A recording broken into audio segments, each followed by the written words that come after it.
मैं इशा की नमाज पढ़ के जब घर वापस आता, तुम बेड पर बैठी मेरा इंतज़ार करती।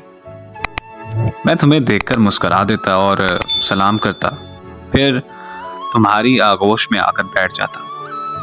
कुछ बातों के बाद तुम्हारा हाथ चूमता, फिर तुम्हारे लम्स की खुशबू महसूस करता। तुम्हारी गोद में सर रखकर मेरी जान में लेट जाता। तुम मेरे बालों में से अपनी नाजुक उंगलियां गुजारती।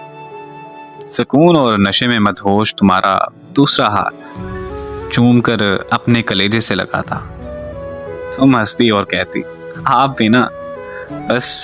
फिर मैं नाराज होकर आंखें बंद कर लेता और तुम चुपके से मेरी पेशानी चूमती। ऐसा लगता कि जैसे एक इबादत गुजार बंदे को हजारों साल की इबादत का सिला मिल गया। फिर हम में दोनों जहां की बातें होती। मैं नशे में डूबा हुआ गहरी नींद सो जाता। तुम समझती कि मैं जाग रहा हूं और बोलती चली जाती, कभी हंस देती और कभी अपने लम्स की खुशबू मेरे चेहरे पर निशावर करती। फिर तुम हल्के से कहती, सो तो नहीं गए आप? लेकिन मैं जन्नत में पड़ा, नशे में मदहोश गहरी नींद सो चुका होता। और फिर तुम नाराज हो जाती, मेरे सर के नीचे एक तकिया रखती और फिर तुम मुझे देखकर हंसती।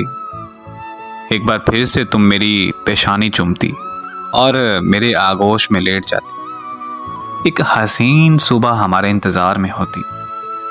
मैं उठकर तुम्हारा हाथ पकड़ता। तुम जल्दी से अपना हाथ छुड़ा लेती, मुंह मोड़ लेती मुझसे। मेरी तो जैसे जान ही निकल जाती और मैं पूछता कि क्या हुआ भाई, मगर तुम्हारी तरफ से कोई जवाब ना आता। कुछ ही लम्हात के बाद तुम कहती कि आप फिर रात को सो गए थे ना। मुझे बहुत बुरा लगता, बहुत ज्यादा गुस्सा आता खुद पर।